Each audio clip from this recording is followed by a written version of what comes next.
tends to flip places. So we'll actually be hearing from Michelle Morgan from Kingston University first, because she feels her presentation gives a really good overview, and then we'll hand on to Patricia Maguire from University College Dublin, who will be basically positioning her talk around a case study around a particular institution. Okay, so without further ado. Good morning, everybody. Let me give you a bit of a background to me. I'm a real practitioner. I started off as a mature student who went to university and had a really quite rough time as an undergraduate. And I was probably the last year, I was actually the last year who went to a polytechnic. And although I was very miffed that I didn't graduate from a university, actually I'm very proud now that I actually was the last year to have a polytechnic degree. Went on, I loved the environment, went on to work, became a departmental administrator, worked my way up to faculty manager. Then I started getting into teaching, then I started doing research, so I'm really what Celia Whitchurch calls a hybrid. So I have a sort of a really holistic overview. One of my main jobs, although I'm no teaching coordinator, I was in a couple of previous posts, student experience manager, looking after undergraduate and postgraduate. And it very much felt that postgraduate was a bolt-on activity for institutions. We really focus on undergraduate and not the PG experience. But I focus really on PGT. My presentation today has 4 aims and objectives. Oops. Okay. Want to provide broad definitions of postgraduate study in 4 countries. Wanting to see where the growth has been and if there's any similarity or differences. Look at the possible reasons for this expansion, and then basically briefly highlight any issues that are going to affect us in the sector. I think one of the things that I had a real problem with, it's really hard getting data, and it's really hard getting together an image, a picture of what's actually going on. So let's set the scene. As Mr. Gradgrind said, what I want now is facts, but actually trying to get hold of those facts is quite problematic. So let's start at the beginning. What roughly is postgraduate study? Well, Smith suggests that you can basically classify it in 2 broad groups, those that are substantially taught and those that have a significant research component. When you start to compare courses across the different countries, it really is quite problematic because there is no single definition. I know Bologna had hoped to kind of have a similar framework, that's not really been rolled out. So when you actually start to try and compare and contrast, it can be quite problematic. But I have listed some general qualifications here, and you'll notice that the integrated masters in the UK is also there. So there are quite a range that you need to look at. However, when you start looking at data, there are some real caveats. Data has its limitations. It doesn't really collect student characteristics. We don't have a PCAS, or graduate entry system. I know that there is one, but not all universities are signed up, so it's really hard to get data. Not only institutionally, but internationally, governments collect data in different ways. So it's very challenging in trying to understand what is going on. In the UK, for example, we collect a fair amount of data on disability. Canada doesn't collect any. Financial data. And for me, I think this is a real major issue for the sector.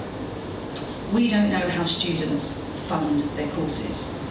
I'm just about putting the finishing touches to a higher education grant project looking at postgraduate prior learning expectations and experiences and their expectations of studying at postgraduate study.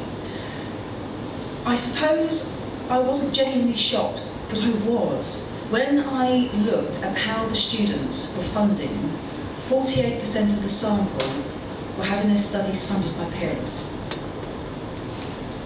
which I was kind of slightly taken aback, and that was the case in all age groups, even up to 48 plus age group. So funding is an issue. Where are our postgraduates going to get the funding from, especially if we are wanting to increase the market and even sustain the market? Also, there are different types of lengths of courses across different universities, so it's very hard. For example, a doctorate by research, there are certain differences. You know, in the US it's quite common for articles to be published beforehand. In the UK, very often practice is discouraged. MBA in America, it's over a 2-year period. In the UK, a year. Also PGCEs, you know, is it really a postgraduate qualification? So there are all sorts of issues when we're trying to understand the postgraduate market. But let's have a look at the growth. I'll go back one slide. So not only do we have that, but we also have differences in disciplines, differences in lengths, course lengths between disciplines. And so what I would say is, because there is no real in-depth data across institutions, across the UK and across international boundaries, it's really, really hard to come to any genuine conclusion. Recently, and if you get these are three really, really good reports. Postgraduate Education, the Higher Education Commission, that's a really, really good document to read. Recently, Universities UK, the funding environment for universities, and this one by Wakeling and Hampton Thompson. Transitions to higher degrees across the UK. These are really, really helpful documents to help you start to understand maybe where your institution fits in the broader picture. And they are free, most of them are online, so I think the references are at the end of my presentation. UK growth has not just been us, it's basically been an international phenomenon. And you can see from these figures how the growth has happened. Although the UK growth, between the years that I took the statistics, looks quite small, if you actually take the growth a year later, it is actually just over 12%. So you can just see statistics, you see, you can make statistics, paint a picture however you want. So let's have a look at the type of qualification growth. There's a lot of information here, so I won't go through it.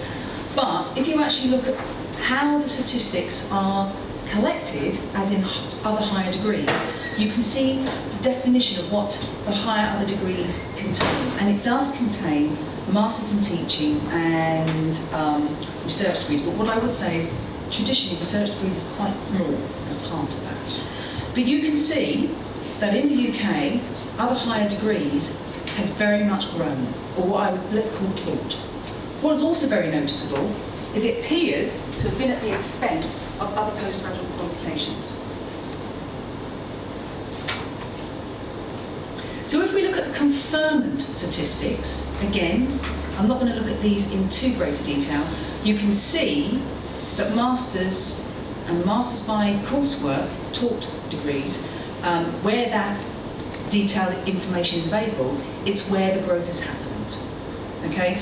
In Canada, it's, again, we're talking about the way information is collected and presented. It's done as master's qualifications. So the actual percentage of research, masters by research and masters by coursework is a bit unclear.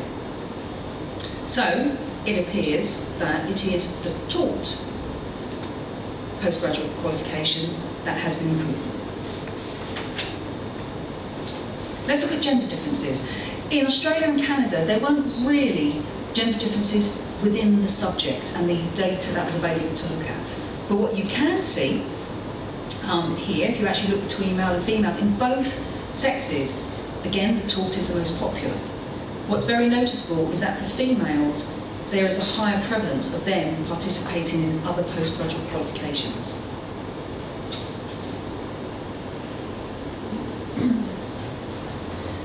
Full-time and part-time. Now this is very, very interesting. It's going to be quite interesting when we go on to look at the UK statistics, when we look at what is happening now. You can see that in Canada, the United States, the full-time mode of study has always been the most popular mode of study. In the UK, it wasn't up until about 2010. Part-time study was the most popular mode. And that changed, and full-time actually started to become the most popular. However, it has changed again, and I will explain why. So, when you actually look at the UK growth, you can see that it's the non-EU and the EU that has, it appears to have kept the UK postgraduate market a bit buoyant. And I think Kanja actually showed that in his statistics many, many years ago. He started to see this pattern occurring back in the mid-noughties. So domicile status, students coming to us. What you can see is that in Australia, the United Kingdom and the USA, international students are very, very important to the sustainability of our student body. In Canada, the statistics aren't that accessible and that clear, hence the reason they're not here. But what these statistics show, again, for international students, it is the higher degree, for example, the taught, that is popular. So let's have a look at the headline findings. It is an international phenomenon, and it appears that postgraduate taught is what international students undertake and where generally the growth has happened. Women are significantly more likely to undertake postgraduate qualifications than men. As I said, for overseas students, it's the taught masters, that's most popular. And in the UK, the full-time mode has just become popular. The part-time has actually started to wane in popularity. Women are overrepresented in part-time study. And maybe that's because they're actually participating in the postgraduate diplomas, maybe which are actually genuinely and commonly offered on a part-time basis. In all countries, the proportion of students participating in research degrees appears to be remaining stable. So why the expansion? Well, there are a number of reasons, and there are problems when you're looking at the growth. As I go back, these pieces of research are fantastic, but they relate to the UK. Now, intuitively, we could actually read through and say, well, you know something, I'm sure, looking at the statistics, it's applicable to the other countries, but we can't say that for sure. As the undergraduate degree becomes more common, what I'm starting to hear postgraduates say to me is, I need to stand out, I need to do something different. We have the P-test surveys, which kind of at the end of the academic year throw light onto why students are going on. And very often it's for career advancement, for a job requirement. They want to stand out from the crowd rather than self-fulfillment. What are the other possible reasons? As I said, career advancement. It's also stated in a lot of the literature that the government's been very proactive in encouraging the expansion of postgraduate study, and that's through a number of policies. And we do know very commonly that when there's a downturn in the economy, there's an increase in the uptake of higher education, generally. And we're being told that there is employer demand for postgraduates.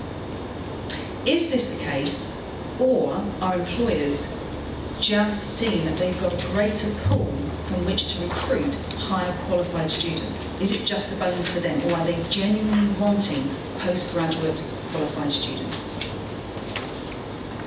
And the average proportion of the UK's working population has almost doubled in the last 10 years, from 4.4% to just under 8%. So it is an increasing market. So let's briefly look at the landscape in 2013 and let's see what's happening. We've had expansion, growth and expansion. And I don't know about you, but in my institution, as I said, it's felt very much like a bolt-on activity. And we're running very fast just to stand still in coping with a whole range of issues, whether the curriculum is up to speed for the demands, space. And there's not that much literature out there about the postgraduate student experience. What we started to see is a retraction in postgraduate numbers in 2011, 2012. It's gone down. And if you actually look at where the decrease has happened, it's happened in part-time study. Now why? My instinct would be that if the costs of fees have gone up or the economy's bad, maybe I would be more likely to do part-time study than full-time. Is it because employers may have actually traditionally helped students pay their part-time fees because it may have been work-related, and with the economy the way it is, that's fallen by the wayside? I mean, my instinct would be if fees do go up at postgraduate level, and potentially we don't know how the debt of undergraduates in any way is going to impact on their desire or ability to go on to postgraduate study. Are we actually now going to see a whole sea change in the way postgraduate study is undertaken? If we actually look in the UK HEIs about domicile status participation, you can see that UK has decreased. Now, we're actually wanting to increase UK participants to help sustain our market. How are we going to do that, especially in the absence of a funding model? Again, you can see the UK, the non-EU, has started to wane, which is actually quite an important market for us. And if you actually look at the sciences, where we're being told the government's wanting to put finance and investment in it, you can see that these subjects nationally have been quite hit. And we're starting to see the same thing in my own university. I've actually looked at the university figures and they do reflect what's happening nationally. So why the retraction? Impact of undergraduate study debt, maybe students are thinking ahead. Even students now who are not paying the added fees through taxation, but they're leaving university with actually still quite a lot of cost of living and actual fee debt. Lack of funding opportunities for UK applicants, possibly. The UK BA requirements, is that putting a kibosh on the market? And is there now a questioning about the perception of the real value of postgraduate qualification amongst students? One of the questions I asked in my survey that I'm due to actually report on is I asked the question whether students believed that employers valued qualification more. Some of them, about a third, weren't sure. They weren't sure that it really actually was more valued. They all believed that it would give them a range of skills. But there's also, I don't know if you're starting to feel this, employers questioning whether actually the skill set that students are actually getting, not only from undergraduate, but from postgraduate, is actually fit for purpose. They're actually starting to say that they want mindset. Now, how do we actually start to put that into our courses? It's a challenge. We also have a declining population of 18-year-olds, so it's a smaller pool from which we can maybe pull through. And students are starting to question, is actually even a university's degree worth its value? And I think part of that debate, and I think we're very, very poor as a sector, undergraduate level especially, and I notice it's not great at postgraduate, so we don't manage the expectations. You know, we sell degrees that actually it is the passport to a better career, it is a passport to earning more money. And they seem to be key motivators for students coming into university and undergraduate level. It is a rung on the ladder of lifelong learning. And I think we need to be much more upfront and honest in educating our students. It's not just about getting from A to B, getting a piece of paper that can get you to earn more money. It's about the journey, and it's also about the skills that you develop. So what can be done immediately? I think one of the things that we really can do, and I don't know about you, but it's really, really hard to understand or actually figure out what the attrition rates are in the area. And there's no attrition data for the 4 countries. We can be very, very crude because of the way the data is kept and the way the students actually undertake their courses. Realistically, if you take the enrolment year that they come in, and this is just the full time that I've done this for, and then you actually take the graduation statistics for the following year, which is when they are going to graduate, you start to kind of get some crude data, possibly nationally, of what's happening. When I did this exercise, it looked like there's something about 40% outstanding who don't see the full time going from completing a year and then graduating. Now, of course, students can go maybe from full-time to part-time, so it is a very, very crude calculation. But what it does give insight to is maybe there is room for improving our attrition rates. And of course, the impact, therefore, that has on the money that comes into universities.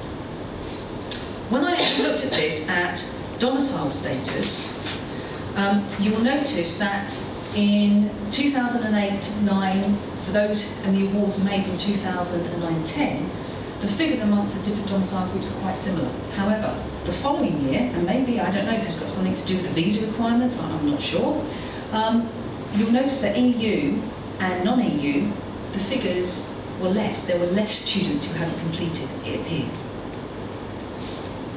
So what can be done immediately? We need to identify new markets. I think something has to give on the funding model. There needs to be a decision. do we need to revisit the visa issue? We certainly need better stats, and I think we certainly need more knowledge. You know, Mr. Gradgrind wants facts, but I think as Mr. Gradgrind realised in hard times, actually you need more than just facts and stats. You also need knowledge. And I think to do that, we need accurate statistical data. He says great, but if we're going to do comparison internationally, I think there needs to be a general pattern of collecting similar data. We need a better understanding of consumer behaviour. We need to know what's price sensitive, what's not. Is it discipline based? Is it university based?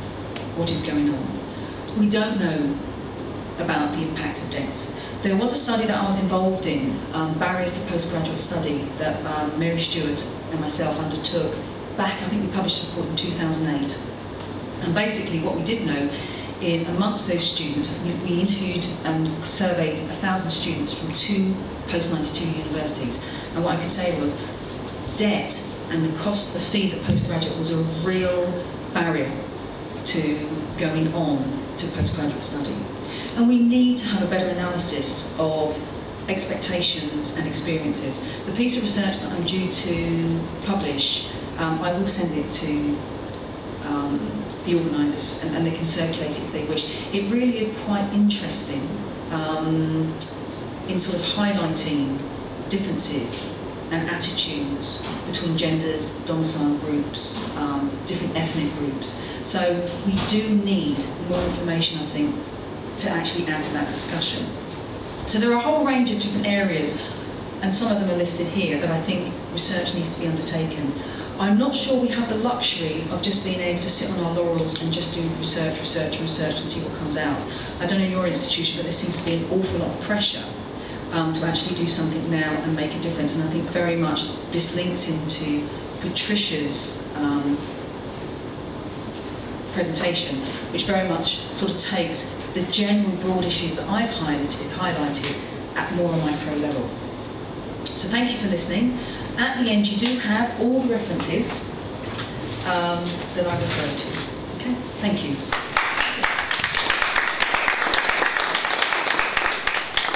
Okay, we have a few minutes to pause to pose some questions to Michelle before we move on to the second presentation. Sorry, are there some handouts on that particular? Sorry?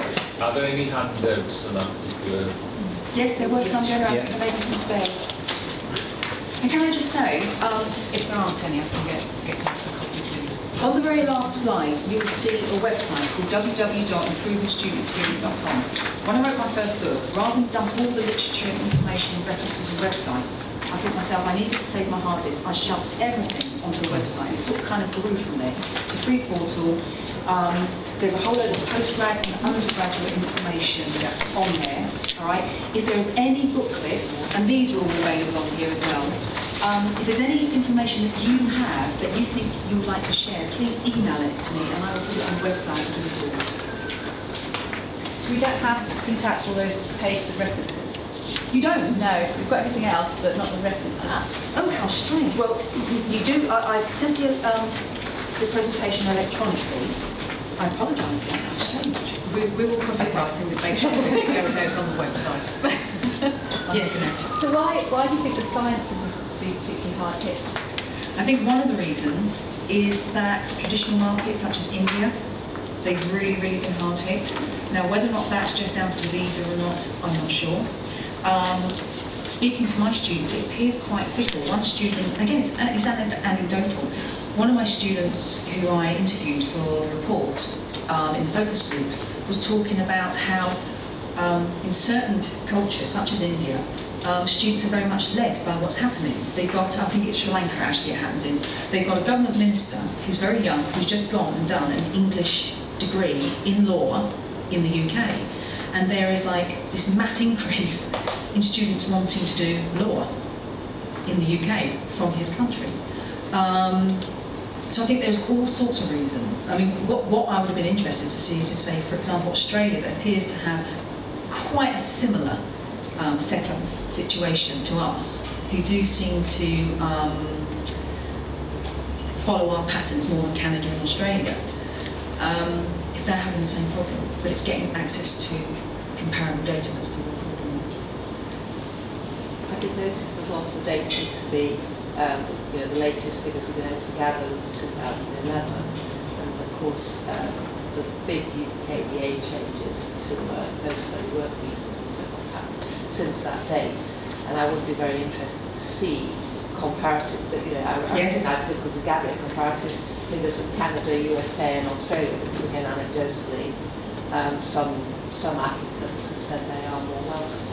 Yeah, no, absolutely, and I think the problem we've got is it's getting that data, that data quickly. It's even harder, But what surprises me, I think, is that I think this is a critical area for the UK, especially, as well as Australia.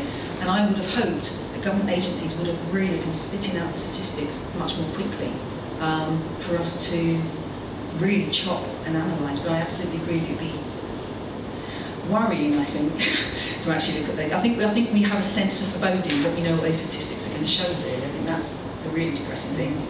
And actually, what's happened nationally is reflected in my institution when I actually look at the statistics. We are mirroring what is happening. We're lagging, but we are mirroring what's happening at a national level. And we're panicking because I think most institutions are thinking they're seeing their postgraduate numbers go down, and it is a source of funding. That's the reality. Have you noticed a shift from sort of what I've seen as maybe more academic subjects to more vocational subjects? So, for example, shift towards law or business, for example, rather than doing history and art and things like that? Yes, I think that's one of the worries that's happening. If you actually look at the statistics, something like 3/4 of postgraduate subjects are in the sciences, and the others are in the humanities. And I think the one for me, especially on the arts and humanities, I'm a social policy student. Yes, I've worked for many years actually in the science areas as an administrator and as an academic. But I think that, the whole discussion about MOOCs being great, that's tremendous. But what people fail to understand is that when you do online learning, there's also very high withdrawal rates. And so it's tremendous kind of, going down this route, but I think that you're going to start seeing attrition rates go up. So you take the one hand and take it away with the other. So I sort of slightly wince when I see, talk about postgraduate study going on to MOOCs and online learning. One of the things that you said was that we could do certain things immediately, and I think when you put your slide up, it said something like identify new markets in the UK. I was just wondering, do you have anything specific in mind? Yeah, I think that, how do I put this? We talk about work-based learning. I think there are very few institutions that really, really do work-based learning really, really, really well. I mean, there are a few. We want to get involved and we want to do it well, but it's a new area. And I think that, do we all put our hands in and have a bash? Or do you let certain institutions do it and do it really, really, really well? But I think that's an area which I think is going to become more popular. And I think we really need to really do genuinely talk to, we say we want to talk to employers and kind of deliver what the market requires. I'm not sure, I'm not convinced personally that we were maybe doing that as effectively as we could do. I mean, my brother's one of the world leading marine designer and engineers, and he has a business. He designs in Warwick and he produces everything in Coventry. But he, when he's spoken to by government ministers, he's had people visit his factory and all the universities as well. They're still very hesitant to actually listen to what he needs. It's still very much, well, but this is what we do at the university. And I think he, in his field is very quite frustrated by that. So maybe we really do need to listen to employers more. I mean, there is that challenge, isn't there? That, we want universities to be where you learn and where we develop and to be cutting edge. But are we just there to develop skills for business, or are we a bit more than that? And I think that's the tension that I'm experiencing with colleagues. The love of learning's not there now, and maybe we need to address that balance. Yes, I was just going to say, I don't share your concern about the move towards science and engineering disciplines. You said you found it worrying. We don't need that many people to write poetry, but we actually do need people trained in science and engineering to stimulate British manufacturing and the economy to create wealth for everybody. So I think that's a good thing. Oh, I'm not disagreeing. My concern, I've got a brother who's an engineer, I grew up, you know, with that frame of mind. I think what's worrying is, are we actually developing a postgraduate market that isn't maybe more holistic? It's just going to go down one way. I think it would be very sad that someone can't do, you know, a postgraduate course because they want to study English literature for the love of it, and actually they start to disappear, and so that availability starts to go. I mean, I think that's my concern, is that we start to lose choice. The market is driving that, isn't it? The market will drive the availability of courses. I mean, we have the major issue now which I've identified is funding for master's courses beyond the bachelor's. And that's a major issue for anyone who's in postgraduate provision. I do wonder though if, I mean, I do believe that people should contribute to their education. I just worry that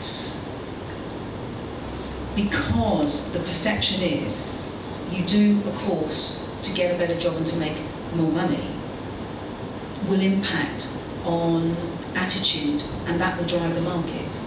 You know, I sort of have an easy sense that we're going to lose arts and crafts and humanities, and it's going to kind of decrease and decrease and decrease, and then we get to a point where actually we're now going to realise we're going to need that, and then there's going to be a panic because we haven't got teachers who've maybe done, you know, humanity courses. So I'm all for having skills that help the economy, but I also think maybe, and that's only my personal opinion, we also do need to think holistically about the contribution that postgraduate courses make to society. I think that's a very useful point that we can kind of bring into the discussion once we've seen both of the presentations, so perhaps we kind of table that to pick up a little bit later on. Okay, thank you very much, Michelle. And if I could hand over the reins now to Patricia Maguire from University College Dublin. Sorry, I'll let you get first. Should be very somewhere.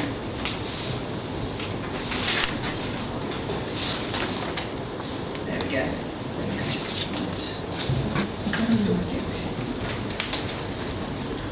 Thank you. Good morning, everyone. Hi.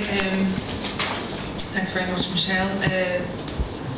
Certainly one of the things we're trying to do that I'm going to talk to you a little bit about is be a bit more systematic about our facts in University College Dublin. So, but I think the point that you make about the fact that facts have to be balanced out with knowledge is very important, and it's actually coming through in this work. But anyway, so thanks very much for a chance to speak today. You have a copy of my presentation in your slides.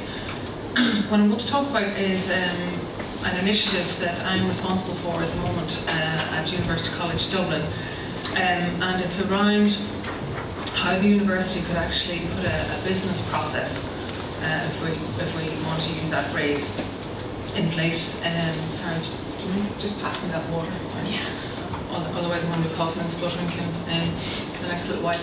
How we could put a business process in place whereby the university can reassure itself that the portfolio that we have of postgraduate thought is the portfolio that we want, and that it's a portfolio of programmes that's both strategically relevant for the academic departments in the university and for the university as a whole, going forward and putting us in good position, I suppose, for the years to come, whatever challenges the market may bring, but also that it's financially sustainable, and there's an urgency with that, as I know there is in the UK, and you know, it's very acute in the Republic of Ireland at the moment. So I think this is a new initiative, and there is at the kind of the heart of it, I wouldn't go so far as to say it's a dilemma, but there's an issue in terms of how do we make sure that the programmes that we have are good enough, are competitive enough, and are going to see us through into the next kind of medium-term planning period, but that we can afford them in the first instance, and that they're not going to have adverse effects on the actual departments that are hosting them, so to speak. So that's what I'm going to talk about a little bit, but first of all, maybe just for any of you who perhaps haven't ever made it across the pond and are familiar with University College Dublin, I'll just say a few words about our institution. UCD is actually the largest university on the island of Ireland. I think that the University of Ulster in Northern Ireland is just behind UCD in terms of student numbers. So we're sitting at in and around 26,000 students at the moment, combined full-time and part-time. So it's large, not as large as some of the UK institutions, but pretty sizable. We would have the broadest subject base certainly in the Republic of Ireland. So we offer pretty much everything apart from dentistry, I think. And my colleague Janet is in the front row, so she'll correct me if there's... is that right, Janet? Yeah. Dentistry is the only thing that we don't do. And our kind of close friend and adversary, if you like, in Dublin, Trinity College Dublin picks up the mantle there, so they train the dentists in Ireland, or a large part of it in any case. Okay, so that just gives you a sense of UCD. We're also sitting within the top 200 at the moment in terms of the international rankings, so we do kind of pride ourselves on being a research-intensive university, and that has accelerated quite a lot since around kind of the last 10 years or so. So that gives you a sense of who we are. So why are we thinking about introducing something at the moment around postgraduate taught provision and about reviewing postgraduate taught provision? Michelle said something interesting there, I think, around PGT being a bolt-on in the curriculum. I think that's an interesting kind of point to look at the postgraduate taught curriculum from. I don't know if I would say at the moment that it's a bolt-on in UCD, but I think for certain academic departments, certainly it's not ground that they're comfortable in, and it has been a challenge encouraging some academics within certain departments to step up to the plate in terms of postgraduate teaching. Having said that, I had an interesting kind of quote from our Dean of Law a couple of days ago. He said to me, look, you know, really, if you have research active staff, then postgraduate taught should be, it's complementary, it should go hand in hand. So you should, by virtue of having people who are interested in researching and are producing research output themselves, they should, one would expect, be interested in imparting that knowledge to postgraduate taught as well as postgraduate research students.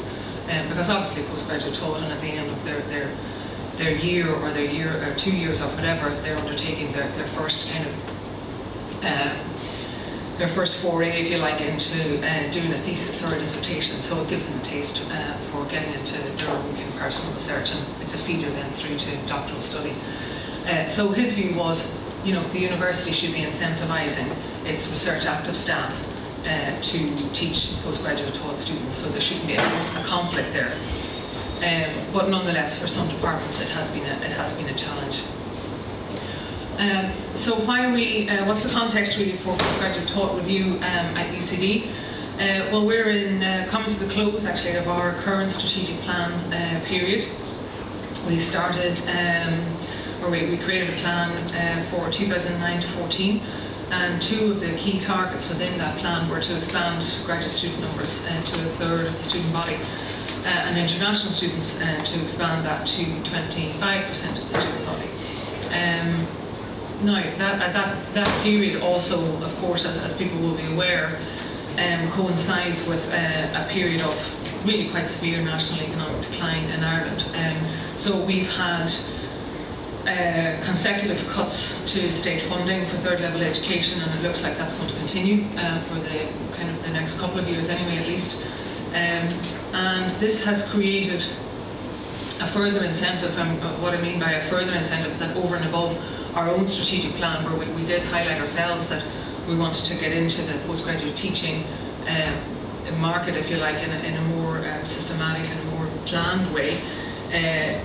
There's no doubt that the national economic situation has provided a further incentive there. So there is, to just reflect what Michelle was saying, there's a real pressure in our institution, and has been for the last few years, to increase our postgraduate taught numbers, especially international, from a purely fee income perspective. So that's, I think, just to kind of a bit of background. So where have we gotten to with those targets? Well, I mean, on the face of it, we're doing well. As of, well, the numbers that would have come out kind of this time last year for 11-12 show that, okay, so the target was a third of the student body.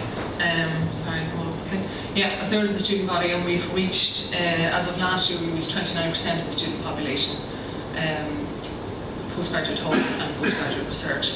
So, I mean, in theory, with another 2 academic years left to go in terms of the strategic plan period, we could get up to a third. Let's kind of see what happens.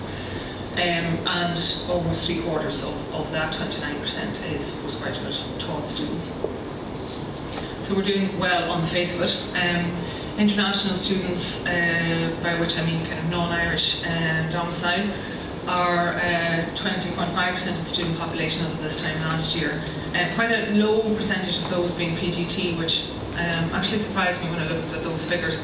But just to bear in mind that, I thought it would be higher, but just to bear in mind that we would be one of the better universities in the EU in terms of exchange students. So quite a sizable portion of the remainder of the 77% there would be occasional and exchange students and undergraduate students. It certainly feels like a lot more on campus, a lot more international students taking postgraduate taught programs, but as we know, the statistics are what the statistics are. So it's interesting, on the face of it, we're on track to meet our 2004 student number targets. But I mean, I think there's been a number of kind of realisations in the last couple of years which have led to the fact that we're now looking at putting a review process in place. And essentially, what it really comes down to is the fact that even though our numbers have increased in terms of bodies on the ground, the fee income from postgraduate taught and from international simply has not been sufficient to plug the gap from continued reduction in state funding. So as our state funding keeps going down, we, with the best will in the world and with the huge efforts from academic departments and some departments in particular, it just hasn't been enough. So there's, as you can imagine, a lot of soul searching around. Well, you know, what are we not doing right?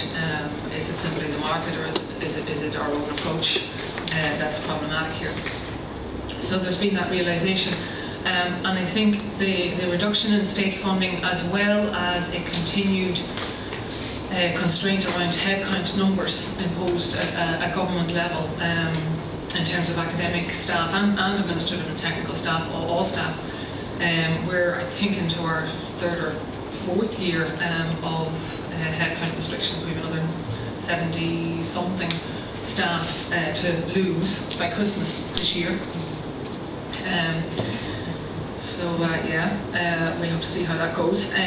But I mean, it just means that really on the ground, we've been in a period of expansion, and on paper we still are, but the reality is that academic staff resources have been significantly reduced in some areas. Not so much in others, but in some areas they have gone down quite considerably. And there are some very genuine questions now about capacity within schools to do what it is that they'd like to do, or what the university would like them to do. I should also mention that the European University Association did an institutional review of UCD 2 years ago, and one of the things that they said quite pointedly was, why are you not reviewing your programmes systematically? You just simply aren't doing it. So some of our academic schools, I mean, I would say most of them are probably undertaking their own level of review of their programmes from, you know, kind of a peer review perspective. But the university isn't, or hasn't been doing anything structurally to do that, provide them with support. So a number of reasons why we have this context. We've been doing well, we've been pushing our numbers, but the state funding has simply collapsed. Looks like it's going to continue in that vein, and we're under real pressure just in terms of bringing money in. Never mind any of the good pedagogical reasons and all the rest of it in terms of why we might want to expand into postgraduate taught provision and have international students on our campus. So against that backdrop, sustainability is really becoming essential, as I'm sure it is for a large part of the institutions in the UK. So the current academic registrar at UCD, he's a professor of genetics and held the post of Dean of Science for quite a number of years. He essentially asked last year whether we couldn't think about putting a process in place which would really support academic schools to plan their programs and their portfolio, looking at postgraduate thought in the first instance, but probably going beyond that in time, where we would provide them with enough data and provide a user-friendly process where schools could really have genuine discussions amongst the academic staff and the professional staff about what do we want to do about sustainability, which are the programs that we want to continue with, why do we want to continue with them, is it because they are strategically relevant for us, is it because they're bringing in numbers, what other spin-off benefits do we get from them, all those good things, but very much placing the focus on this idea of what can we afford to do in the short and medium term, and what do we want to do in the medium to long term, and how can we kind of bring those two together. So no easy challenge, but we've started off kind of nice and gently, if you like, by doing a pilot in the best kind of tradition of universities. So what I've been responsible for in the last 9 months, and I'm very interested just to, as we can go on this morning, to see whether any colleagues in the room have been down a similar road to this, and how they might have approached this kind of work, because I do think the UK is ahead of Ireland in this whole kind of business of reviewing programmes. We've been very good at reviewing our academic departments and making all sorts of management decisions about the departments themselves, and forever undertaking mergers and all the rest of it. But we've been a little bit shy about actually facing facts around the performance of our programmes themselves. So that's something that we plan to remedy. So we undertook a pilot. I worked with 9 schools earlier this year, and I'm still working with them very closely, and their support has been fantastic, and that has been a range of schools across science, engineering, business, law, history and archives, sociology. So a range of schools from kind of representing most of the disciplines. The only one I didn't work with was in agriculture, but we'll be sorting that soon. So the whole idea of it was, okay, schools go through quite a rigorous approvals process when they want to put a new programme in place. So your academic school generates an idea for a programme. There's quite a nice amount of bureaucracy around that at UCD, where they have to go through the various kind of hoops, as you might imagine. But we don't do anything like that then whenever we're reviewing the programme. So various kind of discussions, yes, your programme's approved, and then 3-5 years down the line, how did it go? Did you meet your targets? Have circumstances changed in any way? Is it still what you want to be doing? None of that is really happening in a systematic way at UCD, or it hasn't been up until, that sounds awful really, but that's the case. I'm being very honest here. So what I did was worked with those 9 pilot heads of schools and said, okay, well, let's look back at what you said you were going to do whenever you were putting your programme in place, and let's just have a nice, gentle process in the first instance where we look back at that and we attempt to think through in the now, how did that work out? And my role was to provide them with enough data and information that could actually support them to have that conversation locally. So on the left of the slide is this is what the schools put forward in terms of seeking university approval for a new programme. They have to outline the strategic case.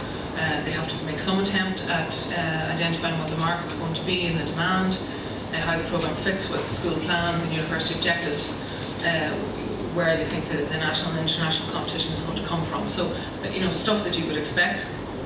Some schools are obviously very good at doing this kind of future planning. Some schools have got people on payroll who are able to research the market and go to conferences and find out plenty of information. Other schools have no one. So it's really a very, very mixed bag. So we have a strategic case, and the question that I was asking then is, okay, well, it's now 3 years down the line, 5 years down the line, we had a mixed kind of time frame. Is that strategic case still relevant? Has the school plan moved on? Has the demand materialised? What has the enrollment profile been? What has been the impact of competitors and so on? Now I should say what we did here was we made it nice and safe really for the first instance, and that the registrar made it clear to the schools participating that there wouldn't be any consequences in terms of the pilot process. So it was really, the whole purpose of the pilot was to explore a methodology. It wasn't that anybody was in the university was going to decide to close a programme on the basis of this information. We'd hold it on file for a few years' time, ask the question again and drag the paperwork out. So that was the first piece, was around the kind of the strategic case. Then we moved on and said, okay, well, you also had to put forward your enrolment projections, which they did. They're asked to put forward a 5-year trajectory. You were also asked to put forward projected costs, academic costs, administrative and so on, consumables, and interestingly, most of the schools choose and have been facilitated to do this, put forward their costs when they're looking for approval for a programme on a marginal cost basis. So they're really only providing, the assumption is we don't have the capacity, we need an extra lecturer or part-time lecturer or whatever, and that's the cost, his or her salary.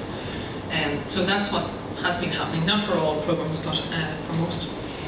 And obviously they put forward things like fee rates and that kind of thing. So in terms of the pilot process, I was able to work with our institutional research officer and various other kind of data providers to give them a nice little profile of what their registration figures and completion figures and attrition figures, withdrawal figures had been for their postgraduate talk programs. We actually focused in on a sample number within each school. We didn't attempt to provide the data in detail for all of them. And then the other data really, and this is what I've spent a huge amount of my time on in the last 9 months, and I'm hoping that we might have kind of cracked it and we can move on now to other bits, but what the registrar really wanted to do was to come up with a costing methodology in order to be able to provide academic schools with a retrospective assessment of, which is going to be which is approximate. It's not going to be accurate, but will give them a sense annually of what the full costs of the programme were.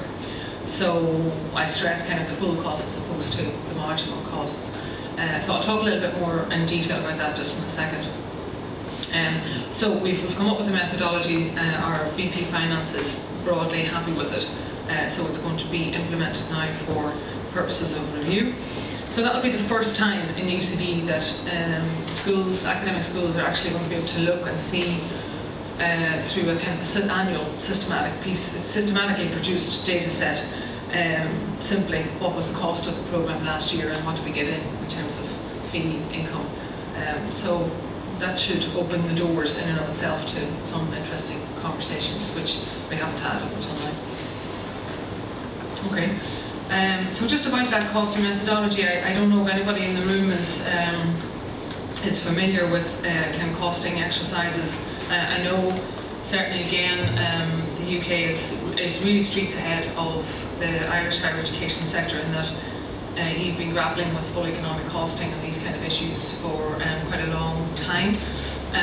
We're catching up on that, and there has been a sectoral initiative around full economic costing. But anyway, so what we did for this particular kind of review exercise is we wanted to focus on the direct costs in the first instance, and what I mean by that is we didn't include a portion of indirect costs like overheads and that kind of thing just for the moment. So we're really just focusing on what did it cost approximately for the School of Biomolecular and Biomedical Science from an academic teaching and administrative support and technical support and any kind of big picture consumables and those kind of things. What did it cost you last year approximately to basically provide the course?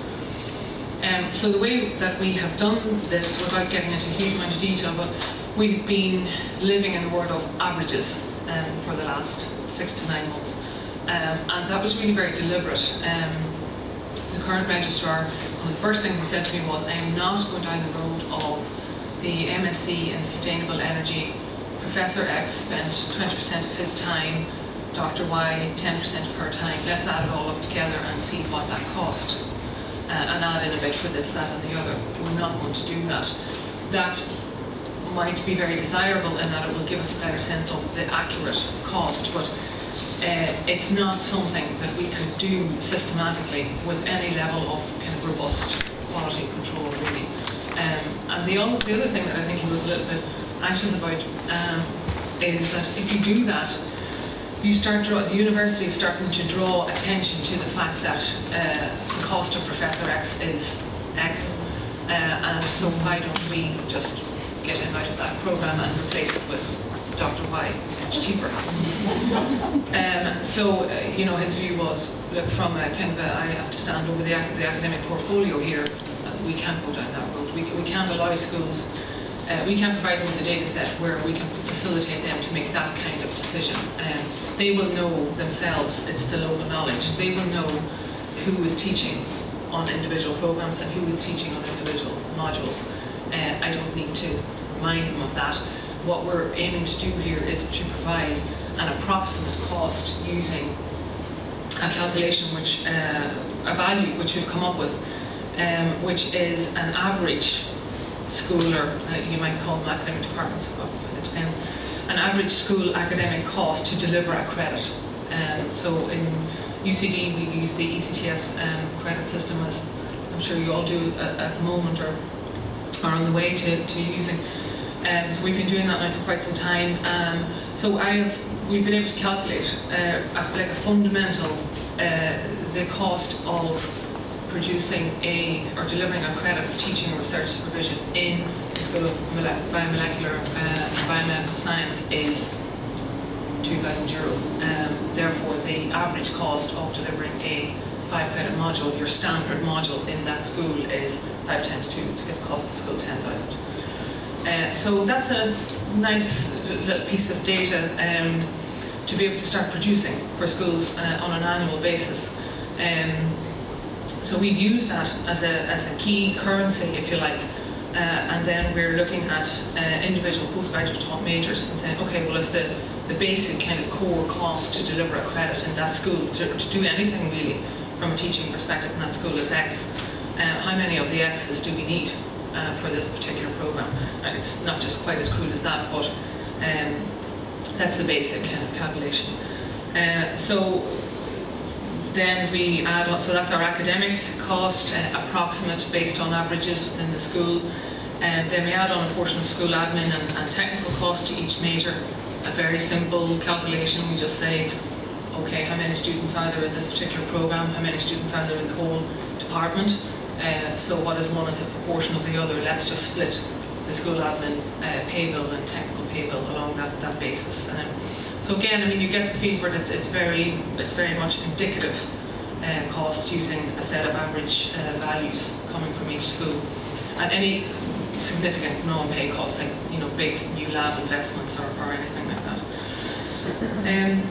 So a couple of key points just really around the number one, the academic cost. In coming up with that average school cost to deliver a credit, importantly, we've taken all teaching and research and project supervision into account within the school, and we're using the full academic salary of each member of staff across the school. Quite a significant difference, as I understand it, with the UK funding model is that universities in the UK benefit from a direct research funding stream on the basis of your REE scores and so on. We don't in Ireland, so I think, 95%, if I'm informed correctly, we just have one major funding stream coming into the university in terms of state funding. Is on the basis really of teaching. So it's on the basis of taught student numbers and postgraduate research student numbers all together. So there isn't a set of academics who have 30% of their funding, of their salary, paid by the research stream. Everybody is there by virtue of the fact that they're teaching and supervising students. So it was important for us that we took the whole salary into account. Okay, so I mean, it's an average. We're including all teaching and research project supervision. We're looking at the full credit load that the school is providing, and we're attributing that across all the academic staff. We're not making any distinctions in terms of Professor X or Professor Y teaching 2 modules or 3 modules or whatever. So yeah, it's simplistic, but it works. We have the data to be able to provide this.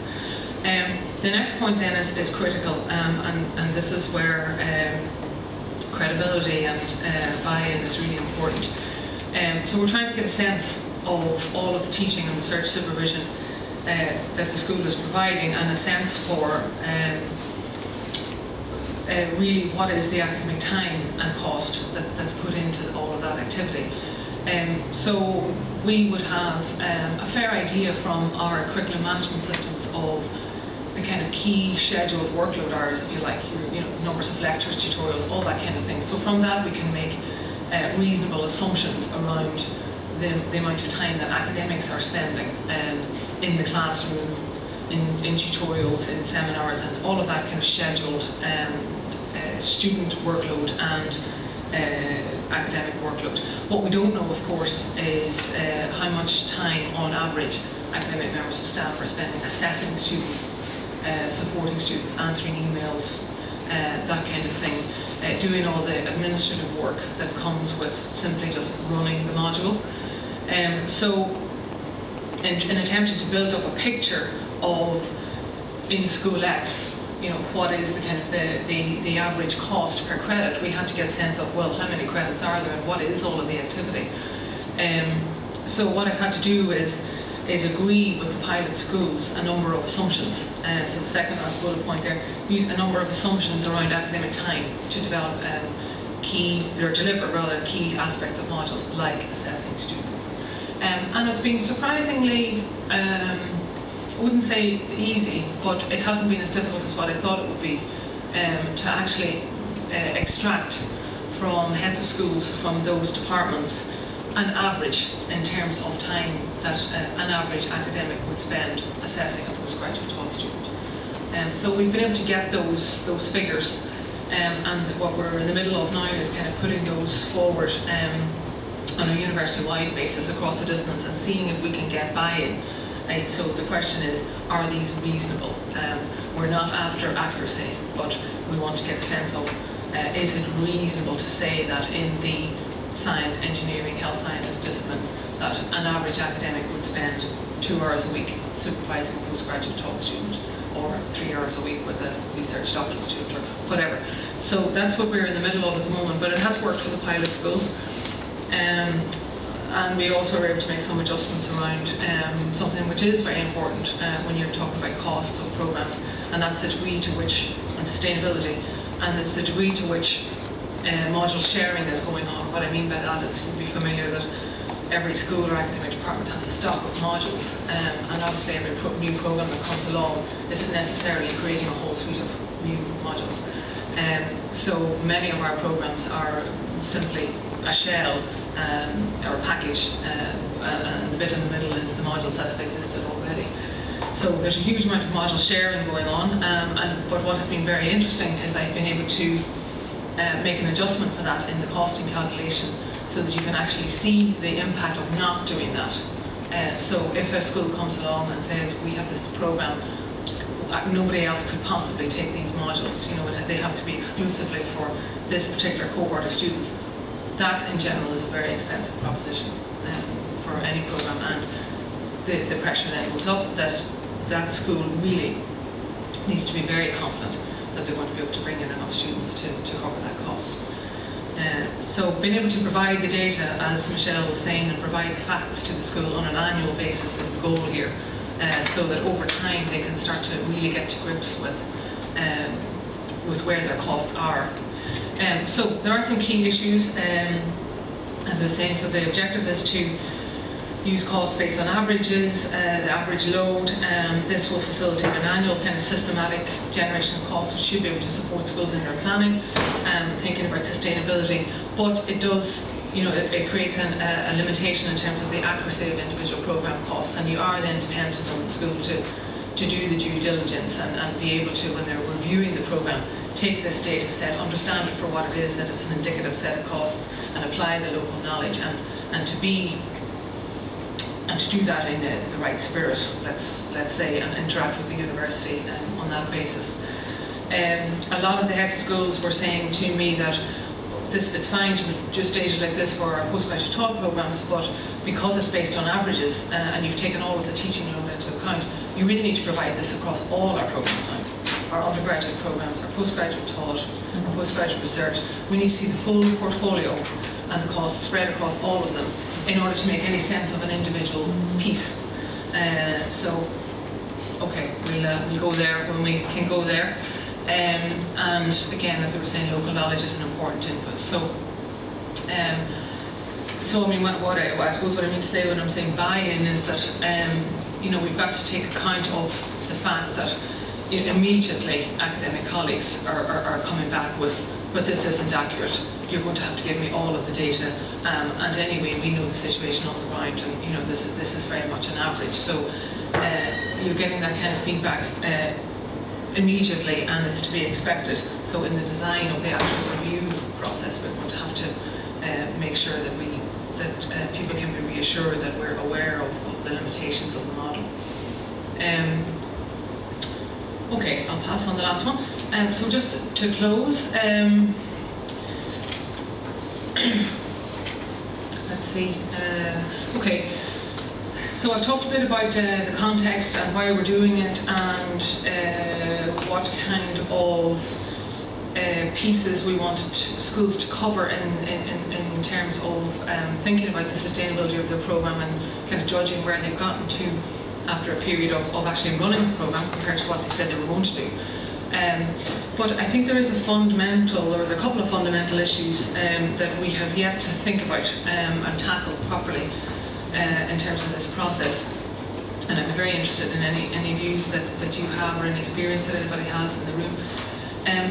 Fundamentally, when we're talking about a sustainable programme, what do we mean by a sustainable programme? I've talked a bit about is it, a lot of the schools were saying to me, but the numbers mightn't stack up, but we must remain in the sustainable energy market, because if we don't, frankly, the University of Limerick is going to, gain a foothold there, and we'll never be able to catch up, or Trinity will go ahead and do it, and it'll take us years to catch up with that. So there are various kind of strategic reasons why a school wants to stay with a particular course, but the numbers might be telling them that it's not sustainable from a financial or just a purely kind of enrollment numbers perspective. So an important question also is, when we say a sustainable programme, then do we mean a programme that's sustainable per se? So if you take it out of its academic department, just sitting on its own, I think the financial people in the university would be very keen that we would look at it this way. So let's just look at the programme. Is it sustainable on the basis of the numbers and so on? Or do we mean, is it sustainable in the context of the school and the department and the rest of its portfolio and all of its strategic plan and so on? And that's a much more difficult assessment to make. But I think that's the way that we have to go with this. So financial data is but one part of a broader set of information on the programme in terms of its performance and so on. So there is a question really around strategic relevance will always be important in an academic setting, but are there any circumstances, and if so, in what, can it outweigh enrolment and financial concerns? I mean, can we put a process in place where we're looking at sustainability, trying to support schools to think in this way when they're planning their portfolio, but can we allow the kind of classic, yes, but you can always still tell us that there are strategic reasons, and we'll have a discussion about it at a committee, and then that's fine, go ahead. So, I mean, this kind of track record that we certainly have, and I would say we all do to a greater or lesser extent. So are there times when you can just look at the numbers and say, on that basis, this thing has to change, or it has to be wound down? Sure. So other quality considerations around teaching, learning and the student experience. I haven't talked about these at all. Obviously the brief that I was given is think about sustainability, think about numbers, think about providing data and how we could support schools with that data set. But there is a reality that if you're going to make a significant decision about a programme, you probably want to look at it in the round and holistically. And do we have that type of data? We have some, we don't have a huge amount. And things like opportunity costs within the school. So in the end, it's really what we're aiming for is that a school or an academic department is able to make a balanced assessment and a recommendation back to the university about the future of its portfolio, and that then there is some level of dialogue with the university and a final decision can be taken. But we haven't got to the point yet where we've developed through what exactly is going to be that relationship between the schools, the university, the strategic information, the financial information, and so on. So I'm very happy to hear any thoughts that you may have on that. Thanks.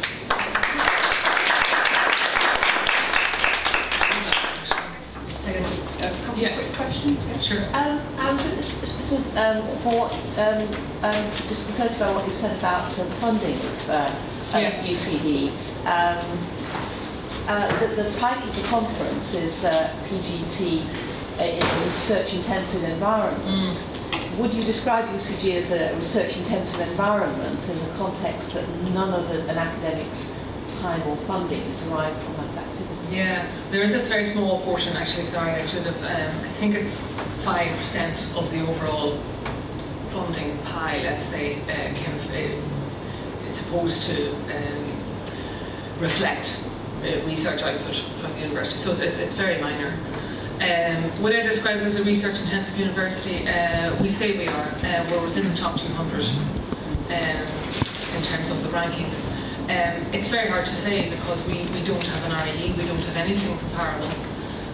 So I don't unfortunately have any data myself around individual departments and where they've gone from this year to, from 2000, let's say 2000 to 2013 in terms of the portion of research income that they've got. I know that the numbers of academic staff that we have who have been recruited on the basis of external research funding, I think it's doubled or tripled or something. Jan, you might have a better idea. I'm not familiar. Not in relation to the funding side. No, we're part of Universities 21, which is the membership, which is research intensive universities, but it would be hard to actually pinpoint or clarify that figure. There probably is some data, but I'm afraid I don't really have it. We are a research-intensive university. There is a lot of research going on, but it's not being measured. It's not being measured, and it has tailed off a little bit just in the last couple of years because with the national situation, a lot of opportunities that there were in the kind of 2000 to 2007-8 period around funding. National funding for research has dwindled away somewhat, although I think there's been a little bit of a kind of a bounce back in the last year or so, and the opportunities for doctoral funding have kind of gone down as well. So it is really challenging. I think one of the things that concerns me, and talking to students very much, we talk about in a research environment, and we talk about how money is driving. What's coming out of the focus group work that I have done with the students is that a couple of things. One of them is to make it beneficial. Students obviously maybe share modules at postgraduate level with undergraduates, but the postgraduate saying impacts on their experience as a postgraduate because they've got different learning outcomes, they're sharing classes with students where maybe the information is exactly the same, and they just feel uncomfortable, or because we take students into a course where actually some students are doing their postgraduate to change direction. You've got students who haven't done their first degree in this subject, and so you've got a course or a module where you've got different skill entry levels and you've also got different knowledge. So when you're expected to do a piece of group work, it's very, very challenging. So but to make the course viable, that's the way it's done. But for the student experience, it's maybe not meeting their expectation or their requirements. So I think we are in really challenging times to sustain ourselves, but to deliver the experience that postgraduates expect. And I mean, I think one of the main issues as well about some universities have already put their fees up because of the undergraduate increase. And if we're expecting students to do a postgraduate course, say for example it's gone up from 4,500 to say 9,000, just to do an ordinary course, when students say to me, I wanted to do this course to stand out, and I was told that I would do more lab work, I would have the opportunity to meet employers, I would have the opportunity through my course to get out and get hands-on experience, and I'm not, but that's the promise you've made me. I think that we are really got our backs against the wall, and I don't know what the answer is, but it's quite a terrifying landscape really at the moment. That's probably a good point to draw things to. I think there was just one question there, sorry. Can I ask it? Or you okay? No, I just wanted, there was a marketing review recently about looking at sustainability courses and saying basically success in the first year, or at most second year after you start a programme, is the best indicator of long-term success. And I wonder whether you've seen the same in your reviews. Yeah, no, that's really interesting. I think it's probably possibly less relevant at the PGT level, would it be? This was specifically at PGT. Oh, was it? Okay, yeah. okay. Yeah. Because most of our PGT programs are a year. They're only a year in duration. No, Did you say that? So I mean, the first year in which you launched the programme. Oh, sorry, I thought you meant the students' first year, and the first year's recruitment. Because possibly go to the second is the best indicator of sustainability in terms of enrollment. Okay. Well, I mean, no, thanks. That's interesting. Well, I mean, I suppose the rule that we kind of set ourselves was we need to provide at a minimum 3 years of data. So we're not going to ask an academic department to review a programme that only started last year.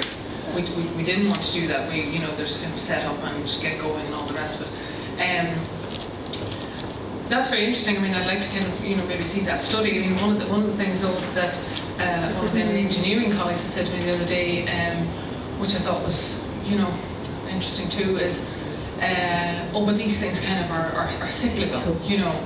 I mean, even at postgraduate level, I mean, 6 years ago or 10 years ago or whatever, electrical engineering was, it was the thing to do.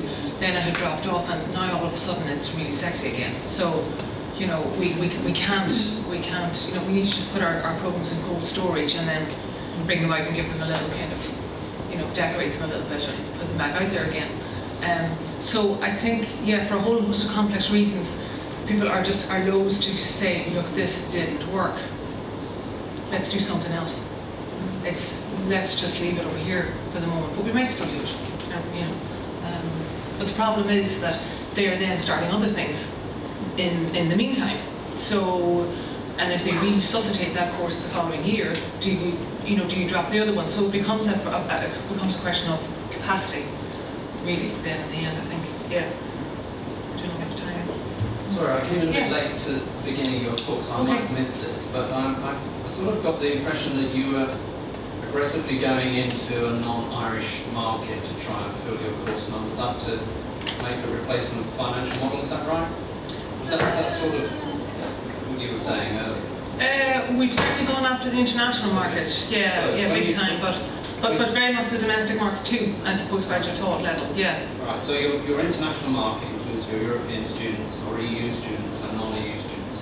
Can you just tell me the EU students that come to you, do they have to pay full fees, or does the Irish government pay for them? Just under the Lisbon Treaty? Yeah. So my stats there, I mean, you're right. I mean, my stats there, I included, anybody who's non-Irish. But obviously, I mean, there are in some departments, there is this tension between what is the point of bringing in German students. It's the same money as somebody from Cork. Do you get English, Welsh and Scots students? We do have some, but there is this tension. It's not really seen as financially the right strategy. So we've put a huge amount of effort into recruiting from China, India, China in particular. But for your British students, are the fees comparable or lower or higher? Lower. We would be Lower. quite a bit lower. So no, there has. I wouldn't be familiar with any of the detail at the level of the departments. I mean, maybe it's something that will start to come out now through starting to gather this data. But I was kind of aware that there were some discussions when the UK was starting to introduce the fees, and up as far as 9,000, that how could we benefit from this? Our typical arts undergraduate program would cost about €6,000, so 7,500 sterling. So it is. Or sorry, you're right. You're sorry. I'm often thinking. Yeah. So it would be about 4.5. Yeah. So it's significantly lower. I don't think we've aggressively gone after the British market. We haven't. Dublin has never been hugely successful even in attracting Northern Irish students.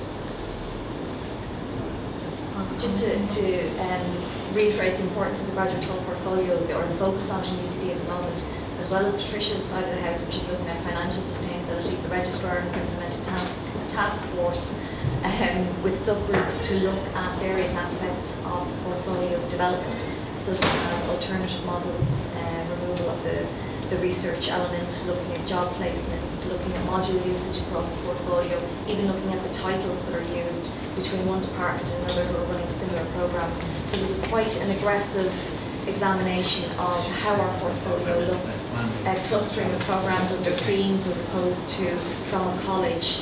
We have a thematic area of energy and how we portray that to our own internal and external markets. So there's a huge emphasis at the moment across Ireland on the graduate talk and how we improve that and how we improve accessibility and quality. I mean, that has to be the underlying element. Can I just interrupt? The other team are well into preparing the presentation. so you may want to get started.